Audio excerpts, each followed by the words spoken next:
Welcome to the new video. Please, I don't know what to do. I've tried to tell my wife about this, but she's a science teacher and thanks to my history of practical jokes, she thinks I'm just kidding. There is something stalking me. I don't know what it wants, but almost every night since I started seeing it, it has terrorized me. It doesn't touch me, it doesn't communicate in any sort of way, it just fills me with horror. If I seem to ramble, please forgive me. I haven't slept in several days. We live in the second floor of a duplex with stairs down the back of the house to the basement where the laundry machines are. There's a door at the bottom of the stairs before the door to the basement that looks out onto our back porch and into the backyard. 6 days ago, I was going down to the basement to bring up some laundry and I glanced out the door as I passed. There was a figure standing at the far edge of our yard. Her back was to me, and she was just standing there, looking into the woods beyond our yard. She was dressed in nothing but a light gown. It had lots of flowing material coming off of it that was whipping around in the air slowly. The whole scene creeped me out instantly, but I thought she might be a friend of our downstairs neighbor, so I continued to the basement. When I came back up, she wasn't there. The next night, I went down again, and as I passed the back door, I looked outside. The woman was back. She was exactly like she was the night before, facing away, not moving. The hair on my arms and neck stood up straight when I saw her. I was even more creeped out when I realized she was in the same clothes as the night before. That's when I did something I shouldn't have. I opened the back door. Leaning out, I called to her to see if she was okay. She didn't respond. She didn't make any sort of indication that she heard me. It was freezing cold, so I shut the door and locked it. Coming back upstairs afterward, I looked out the window and she was gone again. Later that same night, I was in the bedroom, getting ready to go to sleep. Everything was dark because my wife had gone to bed before me. Our bedroom looks out over the backyard, and my side of the bed faces the windows, so I have to go past them to get in. As I was doing so, I suddenly got that same deep dread feeling in my stomach that I had gotten the first time I saw the figure in the backyard. Something compelled me to hesitate by the windows. My hands were shaking as I pulled the curtain back a bit and peeked through the shades into the backyard. It was a clear night, so the backyard wasn't shrouded in darkness. The woman was standing in the middle of the backyard, no longer at the edge of the woods, facing the house with her head tilted up to look directly at the window I was peeking from. I jerked away instantly, afraid she had seen me. Her face was covered in shadow and hair, but I saw her chin and nose. A sharp nose and a thin chin. Gray. Her skin looks gray, I think. Her hair is black and long. I was so scared, I jumped into bed and covered myself with the covers. The next day, I played outside in the snow with my 4-year-old daughter. She wanted me to pull her on her sled in the backyard, but just the thought of going back there made me scared again, so I talked her into digging holes in the snow in the front yard. That night, things went from bad to worse. Somehow, I had managed to forget about the woman. Then, in the middle of the night, my daughter started crying. Our bedroom is just across the hall from hers. I thought she might need to use the bathroom or just be having a bad dream, so I went into her room to see if she was okay. She was uncovered, curled into a ball on her mattress.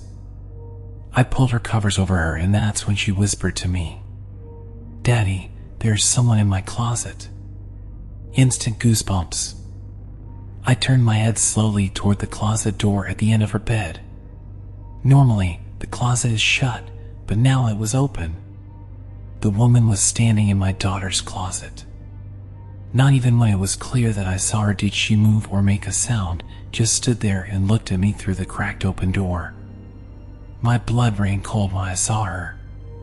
"Get up," I told my daughter. "Get in my arms, quickly." Quickly, she scrambled up and hugged me tightly and I walked backward out of the room, watching the closet the entire time. In my mind, I imagined her throwing the closet door open and running at us, arms outstretched. I just hugged my daughter and walked backward into my room. The woman never appeared in the doorway. I heard no movement from my daughter's room. I tucked her into my bed and stood there watching the doorway to her bedroom. I did not go back in. I just stood there and watched and listened. When I finally got the courage to climb into bed, I didn't sleep. Sunday, I told my wife everything. I told her about the first time I saw this woman. I told her about calling out to her and seeing her from the window.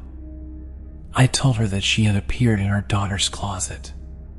She told me it wasn't funny, that it was my fault for our daughter's bad dreams, and that I shouldn't encourage her to be afraid of her closet. Sunday night, my daughter called to me from her room again. Call me a coward, but I couldn't go back into that room. I called her quietly to come get in our bed, but she cried and said she was scared. I wanted to go and get her, but I was scared too.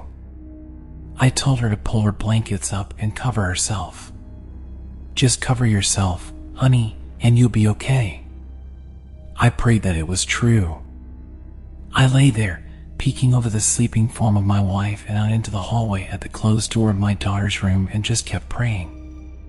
I heard her cry a while longer, then she went quiet, and I hoped that she was asleep. Monday, I piled toys in front of the door to her closet.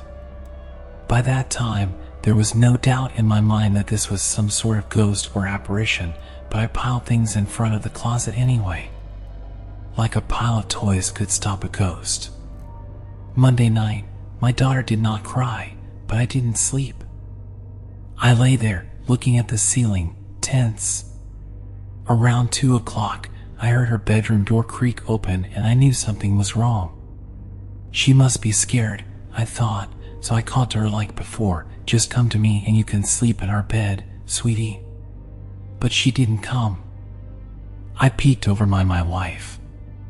The woman was standing there in the doorway to my daughter's room. Her arms hung at her sides, her shoulders slouched down. Her gown was dirty, like it hadn't been washed in years, and hung off her like torn rags. I wasn't breathing, I wasn't blinking. I just looked at her and she looked at me, and I thought, this is it, I'm going to die. She never moved, never made a sound. I whispered, please, go away. Please, leave me alone.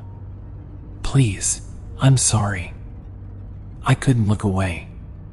If I look away, she will get closer. I was sure of it.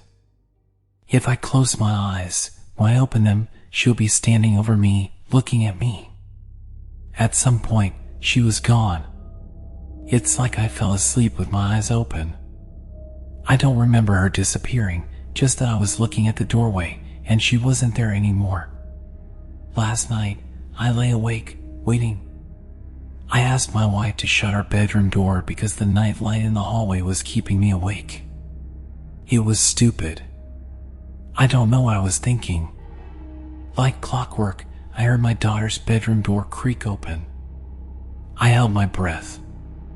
Then I heard the floorboards in the hallway creaking, and I started shaking uncontrollably. I heard our bedroom door open, and I knew she was standing there, in the doorway, not moving, just looking at me. I didn't look. I couldn't. I did what I told my daughter to do and pulled the covers over my head. I am a complete mess. A zombie at work. I don't want to go home anymore. I think I see the woman in other places. A glance while driving, and I think she's sitting in the passenger seat of the truck behind me, or standing down the street as I drive off. Just sitting here at my desk, someone passes by behind me and I jump. I'm afraid that if I turn around, she'll be there, waiting for me to look at her. And what if I saw her face? I don't want to see it. I don't want to see her anymore, but I don't know what to do. The only hope I feel is that, for unrelated reasons, my wife is talking about moving. But our lease isn't up until May. I don't know if I can hold out that long.